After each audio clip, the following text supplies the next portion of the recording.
Kapag local travel ang pinag-uusapan, ang Batanes kasama po sa bucket list ng karamihan. Hayaan niyong mauna kami sa must-visit destination na ito para maihanda niyo na ang itinerary niyo.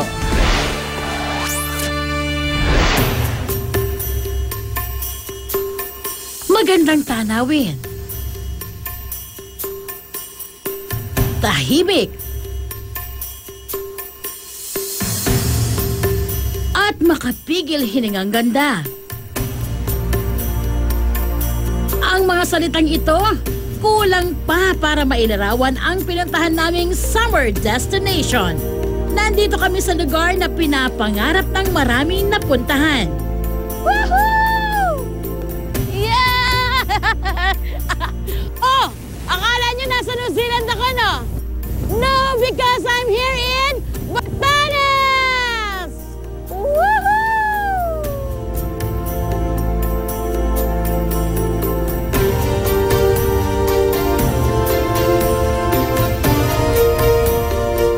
Welcome to Batanes! Ito ang pinakadulong probinsya ng Pilipinas sa Hilaga. Mula nga raw dito, nasasagap na ang ilang radio stations ng Taiwan. Binubuo ito ng 3 isla, ang Itbayat, Sabtang at Batan. Sa Batan Island matatagpuan ang Basco na capital city ng Batanes. Sakay ng eroplano, lagpas 1 oras ang biyahe papunta rito sa malayong 162 kilometers mula sa Manila at 190 kilometers naman mula sa Taiwan. Napakasimple ang buhay rito. Wala masyadong tindahan, mahina ang signal at halos walang mobile internet service. Perfect sa mga kailangan ng katahimikan mula sa maingay na social media at sa stressful na buhay syudad. Kung balak niyong pumunta ng Batanes, handang namnamin ang magagandang tanawin at huwag magmadali.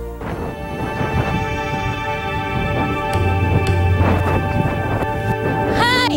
I'm Maria! Maria Sangria!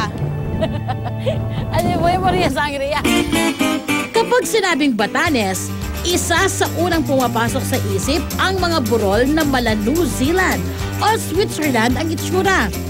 Ito na nga ang itsura ng Raku Apayaman o mas kilala bilang Marlborough Country na isa sa mga must-visit spots sa probinsya.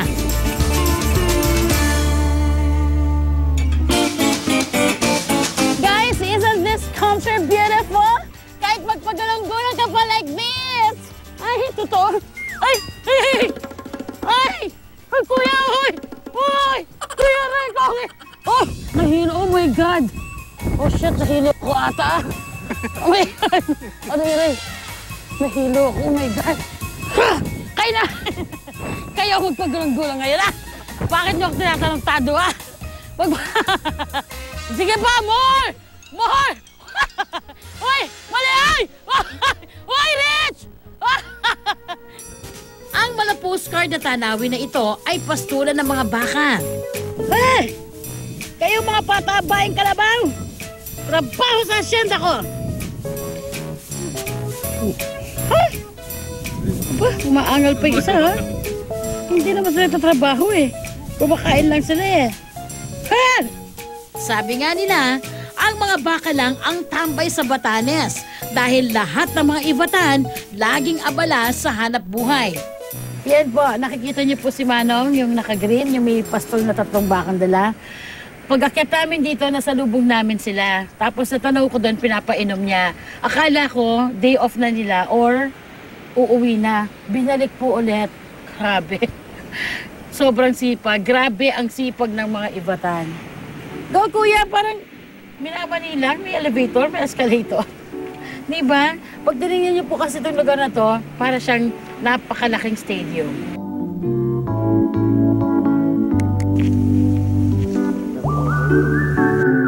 Singganda ng Marlborough Country ang isa pang landscape sa timog na bahagi ng Batan Island. Dito makikita ang magandang landscape na parang endless waves of hills. Ito rin ang best spot para tanawin ang West Philippine Sea. Kahit saang anggulo ka tumingin, ay talagang ubod ng ganda. Pag tumingin ka dito, perfect. Pagdating dito, perfect. Pagdating dito, mas perfect. Sa ganda ng tanawin, pwede mo raw isigaw ang nasa loob ng iyong damdamin. Ganda! Eto ha, May forever! Dito sa Batanes, May forever! Tandaan niyo yan! Uy! Uy! Uy! Uy! Uy! Uy, guys! Uy! Buti na lang nakakapit. Uy, ikaw na naman! Uy, ito ba tayo forever ko? Kuya! Alala! Matapos magbabad sa magandang landscape, tara naman sa Himpapawid. Hindi tayo lilipad ha, kundi aakyat ng mataas na tore. Araka mo, Mango! Ibig sabihin po, kamusta po kayo dyan? Okay na dito ako ngayon sa Naidi Lighthouse. So, Naidi ang ibig sabihin ng na, past. ED, ibig sabihin ay settlement. So, ito kasing Naidi Hills na ito, kung saan po ako nakatayo, ay dating community. Pero pagdating po ng mga Spanish, nilipat nila na sila sa Patag. So, eto na ngayon ay ang isa sa mga sikat na tourist spot dito. Ang Naidi Lighthouse ay nasa kanlurang bahagi ng Batan Island at may layong 1.2 kilometers mula sa port area. Binuksan ito noong taong 2003. May taas itong 60 feet na kasing taas ng 6 na palapag na gusali. Ano kayang itsura mula sa itaas? Let's go guys, pasok tayo sa lighthouse para mas makita natin yung view. Come on! Tao po! Ay, hindi ako kasya. Sakto lang.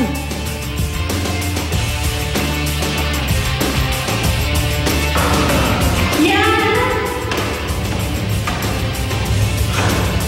Level 1. Kaya mo ba?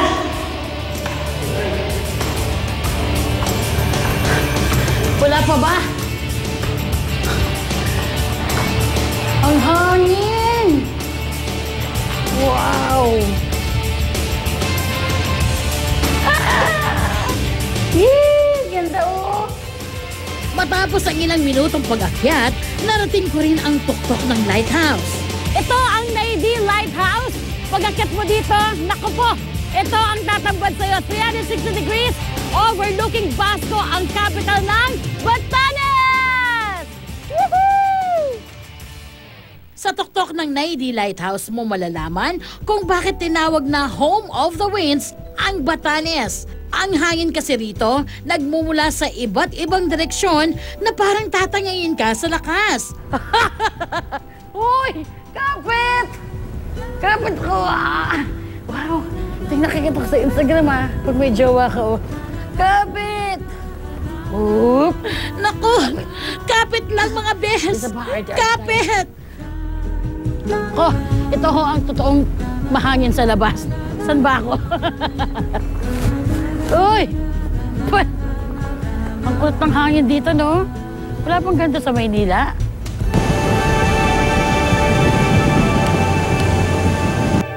From the land and air, ngayon, puntahan naman natin ang isa pang tourist spot sa Batanes na malapit sa dagat, ang Valugan Boulder Beach. Nagmula ang pangalan nito sa salitang Ivatan na Valugan na ang ibig sabihin ay east. Hindi buhangin, kundi puro malalaking bato ang makikita sa beach na ito. Ayon sa mga kwento, 400 BC nang pumutok ang Mount Iraya, ang bulkan sa likod ng beach. Ito ang nagluwal ng iba't ibang uri ng bato na kumalat sa buong Batanes. Dahil sa malalaking alon ng Pacific Ocean, naging patag ang mga bato sa kahabaan ng beach na ngayon isa ng tourist attraction. Ang boulders, kumikinang na tila marmol na niyayakap ng naglalakihang alon. Maririnig ang malakas na hampas ng alon.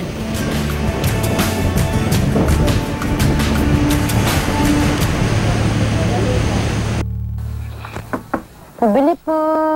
Tao po. Tao po. Walang tao ata. Tao po. Walang tao. Gusto ko to. Tao po. Ano to?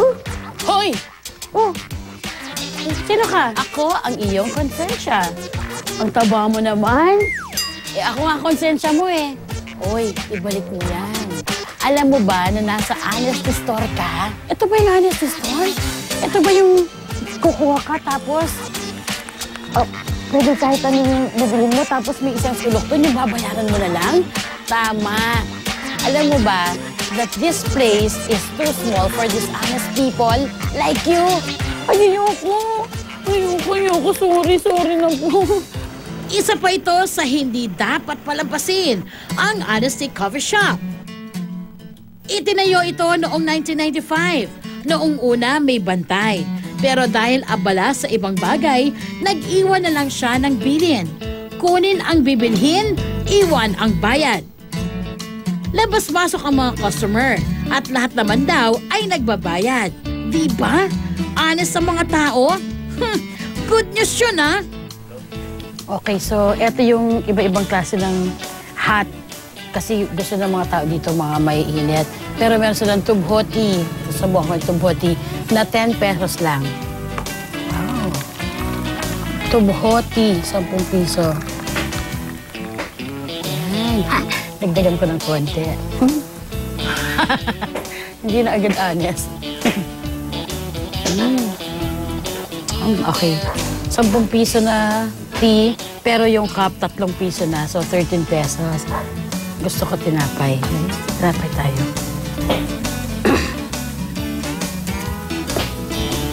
Meron silang kamote cookies. Wow, ube. Carrot. Carrot ba ito? Carrot. Squash. Oh, meron silang kalabasa cookies. 50 pesos. Pinya cookies, turmeric cookies. Gusto ko to, turmeric. Ayan. So, 10 piso, 13. 10 piso, 3 pesos. 13, tapos 25, 38. 38. Okay. Babayaran ko na agad bago ko kainin. Sakto. Meron akong 40 pesos.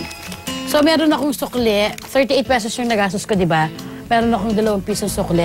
Pero dahil walang tao, walang magsusukli sa akin. So, pag bumili ka dito, as much as possible, dapat eksakto yung bill mo. Matapos magbayad, ay kailangan isulat ang mga binili at kung magkano ang total ng mga ito. Dahil sa magandang konsepto, ginawaran ng Batanes Provincial Government ng Outstanding Award ang mga may-ari nito sa natatanging kontribusyon sa bayan ng Batanes. Ang sarap ng pakiramdam, no? Bumili ka, walang tao, pero naging honest ka dun sa binili mo. May sobra pa sa pera.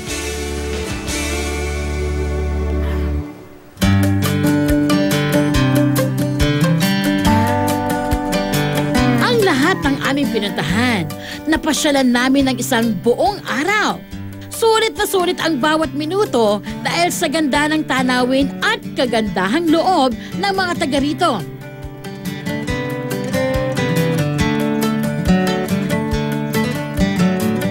Sa susunod na linggo, dadalhin naman namin kayo sa Isla ng Sabtang. Dito makikita ang mga sikat na bahay na bato. At magluluto kami ng Ivatan dishes na pwede nyo rin gawin sa inyong mga tahanan. Diyos Mamahas, Batanes!